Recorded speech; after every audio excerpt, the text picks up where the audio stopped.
Hello welcome back to M E Malabar. ഇന്ന് ഞാൻ നമ്മുടെ വീട്ടിൽ എപ്പോഴും അവൈലബിൾ ആയിട്ടുള്ള ടൂൾസ് യൂസ് ചെയ്തിട്ട് എങ്ങനെ എളുപ്പത്തിൽ ഒരു ടേൺ ടേബിൾ തയ്യാറാക്കാം എന്നാണ് കാണിക്കാൻ പോകുന്നത്. അപ്പോൾ വല്ലപ്പോഴും കേക്ക് ഉണ്ടാക്കുന്നവരുടെ വീട്ടിൽ ടേൺ ടേബിൾ ഒന്നും അവൈലബിൾ ആയിരിക്കില്ല. അപ്പോൾ അതുകൊണ്ട് അവർക്ക് ഈ വീഡിയോ എന്തായാലും യൂസ്ഫുൾ ആവും എന്ന് വിചാരിക്കുന്നു. അപ്പോൾ നമുക്ക് താമസിയാതെ വീഡിയോയിലേക്ക് കടക്കാം. ആദ്യം നമുക്ക് കാർഡ്ബോർഡ് എടുക്കണം. അപ്പോൾ അതിനായിട്ട് ഞാനിവിടെ നല്ല കട്ടിയായിട്ടുള്ളൊരു കാർഡ്ബോർഡാണ് എടുത്തിട്ടുള്ളത്. ഇപ്പം നിങ്ങളുടെ കയ്യിൽ നല്ല കട്ടിയുള്ള ടൈപ്പ് കിട്ടിയില്ലെങ്കിൽ 2-3 കാർഡ്ബോർഡ് എടുത്തിട്ട് അത് തമ്മിൽ അങ്ങ് ഒട്ടിച്ചിട്ട് നല്ല സ്ട്രോങ് ആയിട്ടുള്ളൊരു ബേസ് നമ്മൾ ആദ്യം തയ്യാറാക്കിയെടുക്കണം. അപ്പോൾ അതിനായിട്ട് ഞാൻ ആദ്യം ഒരു സർക്കിൾ വരച്ചു കൊടുക്കുന്നുണ്ട്. കമ്പസ് യൂസ് ചെയ്തിട്ട് ഒരു സർക്കിൾ വരച്ചു കൊടുക്കാം. എന്നിട്ട് ആ റൗണ്ട് ഷേപ്പിൽ അങ്ങ് നമുക്ക് കട്ട് ചെയ്തെടുക്കാം. അപ്പോൾ ഒരു കാര്യം, ഇതാണ് നമ്മുടെ ടേൺ ടേബിളിൻ്റെ ബേസ്, അതായത് നമ്മൾ കേക്ക് വെച്ച് കൊടുക്കുന്ന ഭാഗം. അപ്പോൾ ഇത് അത്യാവശ്യം നല്ല കട്ടിയായിരിക്കണം, നമ്മുടെ കേക്കിന് താങ്ങാൻ വിധത്തിലുള്ള കട്ടി ഉണ്ടായിരിക്കണം. അപ്പോൾ നിങ്ങൾ കട്ടിയുള്ള കാർഡ്ബോർഡ് എടുക്കാൻ നോക്കുക. ഇപ്പോൾ നിങ്ങൾക്ക് കട്ടിയുള്ളത് കിട്ടിയില്ലെങ്കിൽ ഞാൻ പറഞ്ഞ പോലെ 2-3 പീസ് എടുത്തിട്ട് തമ്മി അങ്ങ് ഒട്ടിച്ചിട്ട് കട്ടിയാക്കി എടുത്താലും മതി.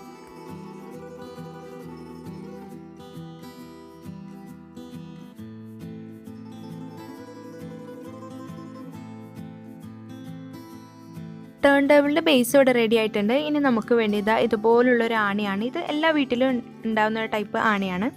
ഇനി നമുക്ക് അടുത്തത് ചെയ്യേണ്ടത്, ഈ കാർഡ്ബോർഡിൻ്റെ സെൻറ്ററിലായിട്ട് നമുക്ക് ഹോൾ ഇട്ട് കൊടുക്കണം.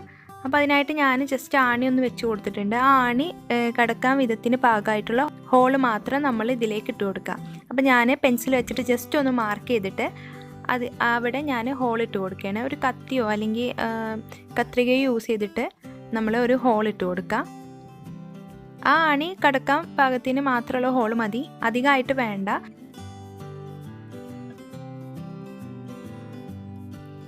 അപ്പോൾ ജസ്റ്റ് ഒന്ന് ഹോൾ ഇട്ട് കൊടുത്തതിന് ശേഷം അതിലേക്ക് ഞാൻ ആണി അങ്ങ് കടത്തി കൊടുക്കുകയാണ്. അപ്പോൾ കറക്റ്റ് ആയിട്ടുണ്ട്. ഇപ്പോൾ ഇത്രയും മതി. ഇനി നമുക്ക് വേണ്ടത് ഇതുപോലുള്ളൊരു ഐസ്ക്രീമിൻ്റെ ബോട്ടിലാണ്. ഇതെല്ലാവരുടെയും വീട്ടിലുണ്ടാവും, ഇങ്ങനെ ഹൈറ്റിലുള്ള ടൈപ്പ് ഐസ്ക്രീമിൻ്റെ ബോട്ടിൽ. അത് നമുക്ക് ആവശ്യമുണ്ട്.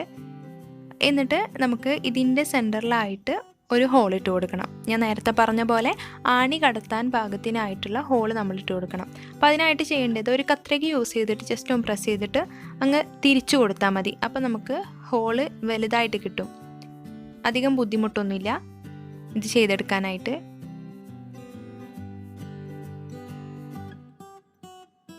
ബോട്ടിലിൽ ഇവിടെ ഹോൾ ഇട്ടിട്ട് റെഡിയാക്കി വെച്ചിട്ടുണ്ട്. ഇനി നമുക്ക് അടുത്തതായിട്ട് ആ കാർഡ്ബോർഡ്, നമ്മൾ നേരത്തെ ഹോളിട്ട് മാറ്റി വെച്ച കാർഡ്ബോർഡ് എടുക്കുക. അതിലേക്ക് ഇതുപോലെ അങ്ങ് ഇറക്കി വെച്ച് കൊടുക്കുക. ഇതിപ്പോൾ കറക്റ്റ് സെൻറ്ററിലാണ്. അപ്പോൾ നിങ്ങൾ കറക്റ്റ് സെൻറ്ററിൽ തന്നെ ഇത് വെക്കാൻ നിങ്ങൾ ശ്രദ്ധിക്കണം. അതായത് നമ്മൾ ഹോള് കറക്റ്റ് സെൻറ്ററിലായിട്ട് തന്നെ ഇടാൻ ശ്രദ്ധിക്കണം. ഇനി ഇത് നമ്മൾ നേരത്തെ ഹോളിട്ട് മാറ്റി വെച്ച ആ ഐസ്ക്രീമിൻ്റെ ബോട്ടിലേക്ക് അങ്ങ് ജോയിൻ ചെയ്ത് കൊടുക്കണം. അപ്പോൾ ഇത് കറക്റ്റ് ആയിട്ടുണ്ട്. ഇപ്പോൾ കണ്ടില്ലേ, ഇതുപോലെ ആവണം. ഇനി നമുക്ക് ആ നെറ്റ് വെച്ചിട്ട് അതൊന്ന് ടൈറ്റ് ചെയ്ത് കൊടുക്കാം. ഓവറായിട്ട് ടൈറ്റ് ചെയ്യരുത്, അപ്പം നമ്മുടെ ആ കാർഡ്ബോർഡ് റൊട്ടേറ്റ് ചെയ്തെടുക്കാനും ബുദ്ധിമുട്ടായിരിക്കും. ജസ്റ്റ് ഇത്തിരി ഒന്ന് ലൂസാക്കി കൊടുത്തിട്ട് വേണം നമ്മൾ അത് ടൈറ്റ് ചെയ്യാനായിട്ട്. ഓവറായിട്ട് ടൈറ്റ് ചെയ്ത്, ഇപ്പോൾ കണ്ടില്ലേ നല്ല അടിപൊളിയായിട്ട് തന്നെ റൊട്ടേറ്റ് ചെയ്യുന്നുണ്ട്. ഇത് നമുക്ക് വേണമെങ്കിൽ ഒരല്പം കൂടി വേണമെങ്കിൽ ടൈറ്റാക്കി കൊടുക്കാം. ഞാനിതിൽ ടൈറ്റാക്കിയിട്ട് കാണിച്ചു തരാം. ഇത് റൊട്ടേറ്റ് ചെയ്യാനായിട്ട് നല്ല ബുദ്ധിമുട്ടായിരിക്കും. ഇത് ഞാനൊരല്പം കൂടി ടൈറ്റാക്കിയിട്ടുണ്ട്. ഇപ്പോൾ ഇത്രയും മതി, കണ്ടില്ലേ. ഇനി ഞാനിത് കൂടുതൽ ടൈറ്റാക്കിയിട്ടുണ്ട്. ഇപ്പോൾ കണ്ടില്ലേ, ഇത് റൊട്ടേറ്റ് ചെയ്യാനായിട്ട് നല്ല ബുദ്ധിമുട്ടുണ്ട്. അപ്പോൾ നമ്മൾ ഓവറായിട്ട് ആ നെറ്റ് വെച്ചിട്ട് ടൈറ്റ് ചെയ്യരുത്. ഇനി നമുക്ക് ഇതൊരു ഭംഗിക്കായിട്ട് ഒരു എന്തെങ്കിലും വെച്ചിട്ട് നമുക്കൊന്ന് കവർ ചെയ്ത് കൊടുക്കണം. പിന്നെ നമ്മൾ ഈ ബോട്ടിലിൽ എന്തെങ്കിലും വെയിറ്റൊക്കെ വെച്ച് കൊടുക്കുകയാണെങ്കിൽ നമ്മുടെ കൈയിൻ്റെ സപ്പോർട്ട് ഇത് റൊട്ടേറ്റ് ചെയ്യാനായിട്ട് ആവശ്യമില്ല. അപ്പോൾ നിങ്ങൾ കേക്ക് തയ്യാറാക്കുമ്പോൾ ആ ബോട്ടിലിൻ്റെ അകത്ത് എന്തെങ്കിലും വെയിറ്റ് വെച്ച് കൊടുക്കുക. കല്ലോ മണ്ണോ എന്തെങ്കിലും കൊണ്ട് നന്നായിട്ട് നിറച്ചതിന് ശേഷം നിങ്ങൾ കേക്ക് ഐസിങ് ചെയ്യുക. അപ്പോൾ നമ്മളിങ്ങനെ മണ്ണോ കല്ലോ ഒക്കെ വെച്ചിട്ട് ഈ ബോട്ടിൽ ഫില്ല് ചെയ്താൽ അതങ്ങ് സ്റ്റഡി ആയിട്ട് നിന്നോളും. ഇതുപോലുള്ളൊരു ഷീറ്റ് അല്ലെങ്കിൽ ഒരു പേപ്പർ യൂസ് ചെയ്തിട്ട് നമുക്കിതൊന്ന് കവർ ചെയ്തെടുക്കാം. അപ്പോൾ ഒരു നല്ല ഭംഗിയായിരിക്കും. ടാപ്പ് യൂസ് ചെയ്തിട്ട് നമ്മളിതങ്ങ് ഒട്ടിച്ചെടുത്താൽ മതി. ഇത് ഞാൻ ഫോട്ടോ എടുക്കാനുള്ളൊരു ഭംഗിക്ക് വേണ്ടി മാത്രമാണ് ഇങ്ങനെ ചെയ്യുന്നത്. അല്ലെങ്കിൽ നിങ്ങൾക്കൊരു പ്ലാസ്റ്റിക് കവർ യൂസ് ചെയ്താൽ മതി ഇതിൻ്റെ മുകളിൽ. അപ്പം നമ്മൾ ഐസിങ് ചെയ്ത് എടുക്കുമ്പോൾ അതിൻ്റെ മുകളിൽ ക്രീമൊക്കെ ആയാൽ നമുക്ക് ആ കവർ അങ്ങ് മാറ്റി കൊടുത്താൽ മതി. ഓരോ കേക്ക് ഐസിങ് ചെയ്യുമ്പോഴും ഓരോ പ്ലാസ്റ്റിക് കവർ യൂസ് ചെയ്താൽ മതി, അല്ലെങ്കിൽ ക്ലിംഗ് റാപ്പർ യൂസ് ചെയ്താലും മതി. അപ്പോൾ ഞാൻ ഈ ഒരു പേപ്പർ വെച്ചിട്ട് ഇത് കംപ്ലീറ്റ് ആയിട്ട് കവർ ചെയ്തെടുക്കുകയാണ്. അപ്പോൾ ടേൺ ടേബിൾ തയ്യാറാക്കാനുള്ള ഐഡിയ നിങ്ങൾക്ക് കിട്ടിയെന്ന് വിശ്വസിക്കുന്നു. പിന്നെ ഇത് കാണാനുള്ള ലുക്ക് നിങ്ങളുടെ ക്രിയേറ്റിവിറ്റിക്ക് അനുസരിച്ചിട്ട് നിങ്ങൾ ചെയ്യുക.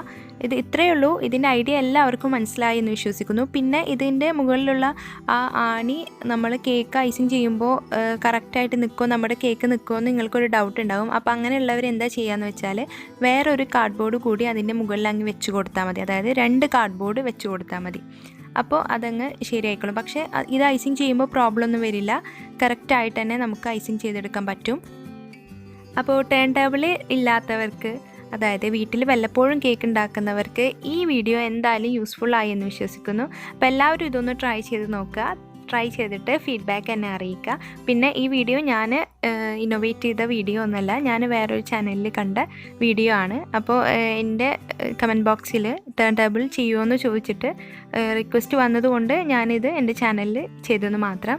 അപ്പോൾ എല്ലാവർക്കും ഇന്നത്തെ വീഡിയോ യൂസ്ഫുൾ ആയി എന്ന് വിശ്വസിക്കുന്നു. വീഡിയോ ഇഷ്ടമായാൽ ലൈക്ക് ചെയ്യാനും ഷെയർ ചെയ്യാനും, ചാനൽ ആദ്യമായിട്ട് കാണുന്നവരുണ്ടെങ്കിൽ സബ്സ്ക്രൈബ് ചെയ്യാനും മറക്കരുത്.